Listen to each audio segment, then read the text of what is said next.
കടയിൽ നിന്ന് മേടിച്ച് കഴിക്കുമ്പോഴേ ഇത്രയേ ഉള്ളൂ എന്നൊക്കെ വിചാരിക്കും. പക്ഷെ വീട്ടിലുണ്ടാക്കി നോക്കുമ്പോഴല്ലേ അറിയുന്നേ അത്ര എളുപ്പമുള്ളതൊന്നും അല്ല ഈ മൊമോ.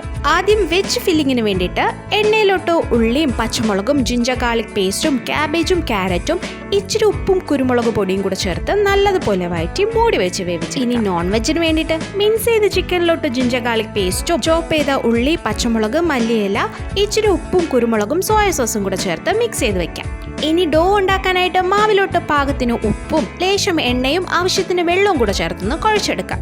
ഇനി ഇതിനെ കുഞ്ഞു കുഞ്ഞു ഉരുളകളാക്കി പരത്തിയെടുത്ത് ഇതിലോട്ട് ഫില്ലിങ്ങും കൂടെ വച്ചു കൊടുക്കാം. എന്നിട്ട് ഇതേപോലെ സൈഡിൽ നിന്ന് മടക്കിയും കൂടെ വച്ചു കൊടുക്കാം. പിന്നെ ഈ മൊമോ ഉണ്ടല്ലോ പലതരത്തിൽ ഫോൾഡ് ചെയ്ത് എടുക്കാൻ പറ്റും. ഡിസൈനൊക്കെ പലതും ഞാൻ മനസ്സിൽ വിചാരിച്ചതാ, പക്ഷെ ഉണ്ടാക്കി വന്നപ്പോഴല്ലേ മനസ്സിലായേ ഇത് അത്ര എളുപ്പമുള്ള പണിയൊന്നും അല്ല എന്ന്. ഷേപ്പ് കണ്ടിട്ട് ആരും പേടിക്കണ്ട കേട്ടോ, ടേസ്റ്റിലല്ലേ കാര്യം. ഇങ്ങനെ ചൂടോട് ആവിയിൽ വേവിച്ചെടുത്ത മൊമോസ് ഉണ്ടല്ലോ കഴിക്കുമ്പോൾ ഒരു രക്ഷയുമില്ല.